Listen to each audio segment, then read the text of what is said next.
adversário. E tudo isso eu acho que tem uma participação muito importante do Daniel Alves. Nem sempre sendo brilhante em campo, não é um jogador que vai pegar a bola, sair driblando 3, 4, ou fazer um chutaço de fora da área todo dia para fazer um gol, mas é aquela formiguinha que vai trazendo todo dia mais um pouquinho para o formigueiro e o formigueiro vai crescendo. E sempre com muita personalidade e exemplo para os jogadores. Então, sim, é uma peça muito importante o Daniel Alves. Eu acho que esse espírito vencedor dele impregnou o São Paulo, porque hoje é um time que joga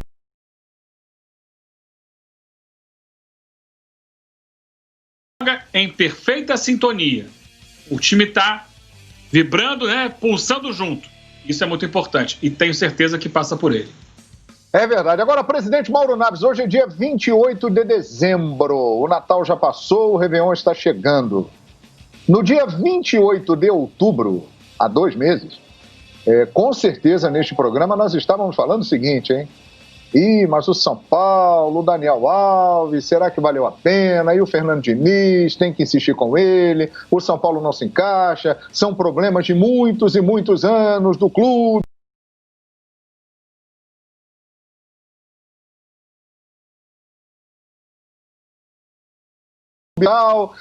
E de 2 meses para cá, tudo deu certo. A partir daquela eliminação do Lanús, dentro do Morumbi, São Paulo eliminou o Fortaleza na Copa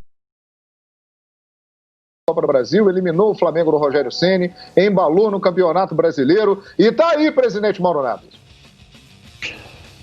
Pois é, João. Agora, tudo que a gente falava no dia 28 de outubro também fazia sentido. Eu acho que quando ele diz aí que há 2 meses se falava que o Daniel jogava muito, eu também estava entre esses. Eu achava, assim, que não via necessidade dele jogar 10, 11, 12, 13 partidas. Mas o Diniz via e tá aí. Talvez o fruto seja isso. Talvez seja nesse sentido aí que disse o Eugênio. A cada partida ele acrescentava um pouquinho lá no trabalho de formiguinha. E o Diniz sentia muito a necessidade de ter um líder, né, da grandeza do Daniel em campo, mas eu também achava que ele estava muito desgastado, até fisicamente, mas enfim, e nem todas as partidas ele jogou muito bem, maravilhosamente bem, tanto que o São Paulo, até 2 meses, vinha com esses proprietários desses gols. Bom, o Diniz está lá desde o ano passado, se você comparar o ano passado, classificou, pegou uma vaga para Libertadores e tal, mas não foi um time badalado como esse ano, né? Com a situação que está. Consegue agora ter a melhor defesa ao lado do Grêmio. Consegue estar com o melhor ataque, coisa que o ano passado não tinha. Mas ainda assim chegou ali e classificou para a Libertadores. Meio sem empolgar, mas foi chegando e tal. Aí, de repente, ele pega 2 jogadores com os quais ele trabalhou no Fluminense. Acho que juntos jogaram só uma partida, Brenner e Luciano, mas estavam lá no elenco, e lá não deu a liga para o Diniz, de repente, explodir com os 2 lá no Fluminense e ser muito feliz, fazer muitos gols. Aí quis o destino, que um vai para o Grêmio, o outro volta para o São Paulo e tal, aí faz a troca com o Everton e veio o Luciano, encaixa perfeitamente, que o Diniz também já o conhecia, do Fluminense, encaixa perfeitamente com o Brenner, e isso fez uma mudança sensacional. No ano passado, ele tinha um jogador que talvez todo torcedor tenha dito, sem ele não vai dar esse ano, que era o Antony. O Antony era a esperança ali do ataque. Nem fazia tantos gols assim, mas pela qualidade técnica dele e tal, quando o São Paulo perde esse jogador, provavelmente o torcedor, vamos perder força ofensiva. Não, a dupla Brenner e Luciano se encarregaram de fazer com que o São Paulino não lembrasse mais do Antony. E aí o Diniz tem seus méritos. Ele tinha uma velocidade ali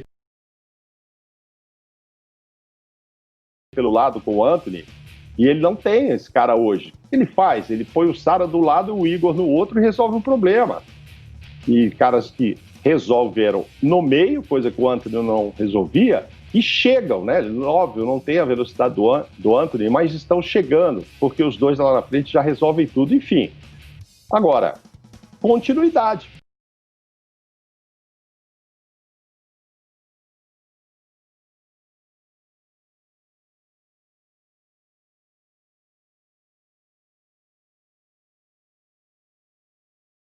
Parabéns a quem o segurou. A gente costuma só elogiar o Raí, mas certamente outros lá deram força para o Raí para que ele continuasse como Diniz. Que bom que esse trabalho... E aí, assim, a gente já estava discutindo agora há pouco, se o fulano não tivesse saído, o nome do Flamengo, provavelmente vamos falar do Ramon no Vasco, mudaria. O Diniz teve com a corda no pescoço também. Quem chegasse lá faria o que ele está fazendo? Eu acho difícil, porque aí eu acho que a continuidade é legal. Porque ele já tem esses caras, todos os da base que ele foi usar, que ele foi buscar. Primeiro ele colocou na defesa, depois ele mudou de ideia, voltou agora com o Bruno e o Arboleda, mas já lançou o Diego Costa, vai ser o zagueiro do São Paulo aproveitar, e esses meninos todos do meio campo. Enfim, gente da base que o Diniz estava lá desde o ano passado, vendo o amadurecimento, vendo aonde melhor seria agora para utilizá-los, e encaixou, deu tudo certo. Então esse é um trabalho de continuidade que merece aplausos. E ele teve há 2 meses, como você disse aí, 28 de outubro, com a cordinha no pescoço. Ainda bem para o São Paulino que ele saiu.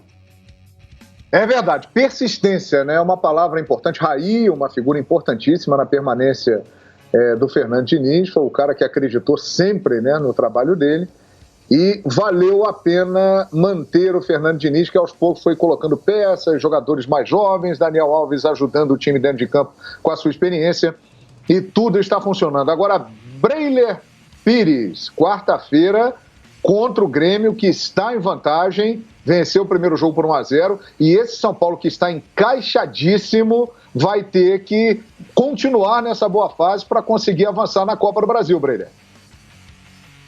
É um jogo difícil, o clima de decisão, a gente já vê jogadores falando em partida mais importante da temporada para o São Paulo, e deve ser encarada dessa forma, porque apesar de todas as dificuldades que o trabalho do Diniz teve para emplacar, o São Paulo ainda é um clube muito carente de um título para dar essa confiança, para devolver um pouco da autoestima ao torcedor. O Diniz, os jogadores, o Daniel já conseguiram parte desse processo, né, de fazer o torcedor voltar a se encantar e confiar nesse time, mas é preciso algo mais, né, uma cereja do bolo, um título grande para chancelar esse trabalho, e por isso o jogo contra o Grêmio precisa ter esse tratamento, né, um envolvimento, uma mobilização diferente, e acho que o São Paulo, nesse aspecto, tem se mobilizado a cada jogo, né, tratou...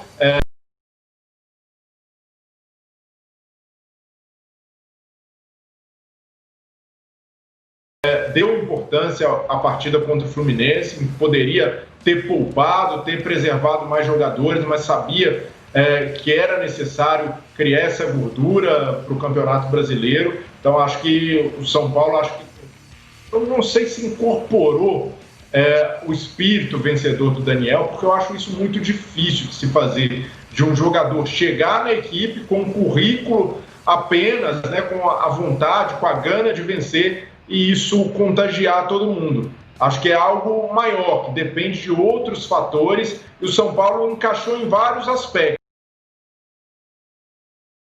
Não só pelo Daniel Alves, mas também por conseguir dar mais tranquilidade à comissão técnica, de ter um dirigente bancando o trabalho nos momentos difíceis, em eliminações. Eu acho que isso faz com que os jogadores confiem e enxerguem no treinador uma figura de autoridade, uma figura que tem respaldo. Acho que se a diretoria rateasse nos momentos difíceis, condicionasse a permanência do Fernando Diniz a um resultado do jogo seguinte, talvez ele não teria conseguido essa adesão incondicional dos jogadores à sua forma de jogar. E acho que isso fica uma lição até para muitos clubes do futebol brasileiro. O treinador precisa ter respaldo, até para que os jogadores entendam que eles não são maiores no processo. A vontade de um ou de outro jogador, ou até o dirigente ser seduzido pelo momento de achar que é fácil tirar o treinador e criar uma cortina de fumaça,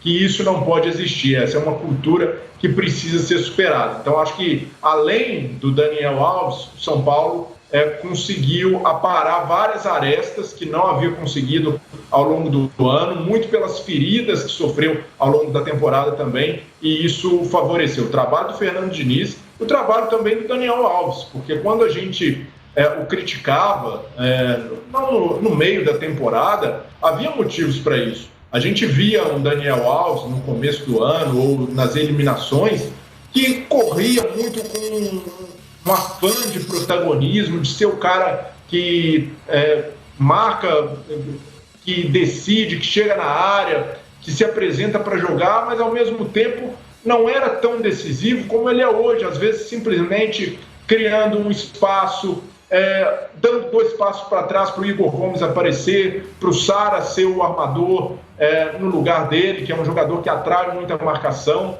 Nesse aspecto da inteligência de jogo, ele fez uma partida, para mim, impecável contra o Atlético, naquela vitória por 3-0, porque ali a gente viu um Daniel Alves maestro, um Daniel Alves armador, com um camisa 10, e também um Daniel Alves muito cascudo, malandro, sabendo cavar expulsão, sabendo irritar o adversário, e também tendo controle emocional para não cair na pilha do jogo. Então, atuações como essa, contra o Fluminense, ele foi novamente muito bem, fazem com que não só as críticas sejam esquecidas, porque, volto a dizer, eu entendo quando o Fernando Diniz defende o jogador, fala que ele é importante, mas a gente não pode chamar as críticas que o São Paulo ou o Daniel Alves sofriam antes de injustas. Acho que elas eram merecidas pelo momento, pelo futebol que o time ainda apresentava, essa forma de jogar não estava bem consolidada, e isso o tempo fez bem ao Fernando Diniz. Esse sabe aproveitar muito bem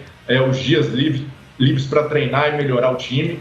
Mas acho que o Daniel Alves, por exemplo, foi criticado num momento que eu achei justíssimo, de um líder, um jogador experiente se expor no meio daquele batuque na pandemia, num momento em que o São Paulo também pregava para os seus jogadores se resguardarem. Acho que foi um deslize desnecessário do Daniel, espero que tenha aprendido com isso. Então acho que é um São Paulo mais maduro, chegando num momento de decisão com um nível muito alto de confiança, apesar da derrota no jogo de ida. Acho que o jogo de ida deixou para o São Paulo o sentimento de que é possível vencer o Morumbi. Vai ser, sim, um jogo, uma pedreira, um jogo difícil, um Grêmio que não quer passar por uma crise, um jogo que pode representar uma pressão ainda maior para o trabalho do Renato. Então, vai endurecer demais esse confronto no Morumbi, mas acho que o São Paulo tem méritos suficientes para passar, tem uma forma de jogo estabelecida, e que só foi estabelecida também pelo sentimento de que vale a pena correr riscos. E esse risco que o São Paulo corre compensa. É o risco de jogar bem, o risco de fazer uma boa saída de bola, porque sabe que quando o São Paulo consegue passar da primeira linha de marcação, clareia o campo, e aí favorece a velocidade do Luciano, do Brenner, coloca o jogador em condição de fazer 1 contra 1. Então, no jogo contra o Fluminense, o gol do Fred foi apenas o segundo gol que o São Paulo sofreu por erro de saída de bola. O primeiro foi contra a LDU. Então, se a gente pegar o percentual de como o São Paulo arrisca, de como o Volpe participa da saída, os zagueiros, Bruno Alves, Arboleda, acho que é um risco que vale muito a pena, que compensa pelo resultado que o São Paulo tem e pela solidez defensiva que consegue ter, mesmo disposto a sair jogando, a fazer isso de forma permanente, não dependendo do adversário, pela forma como o rival marca. Então, acho que é um mérito, sim, do Fernando Diniz de ousar, de continuar acreditando, incentivando seus jogadores a correrem esse risco, e a gente precisa acabar, desconstruir esse mito de que o São Paulo tem saidinha. Não é uma saída, é um método estabelecido, um método muito bem treinado pelo Fernando Diniz e que tem dado certo.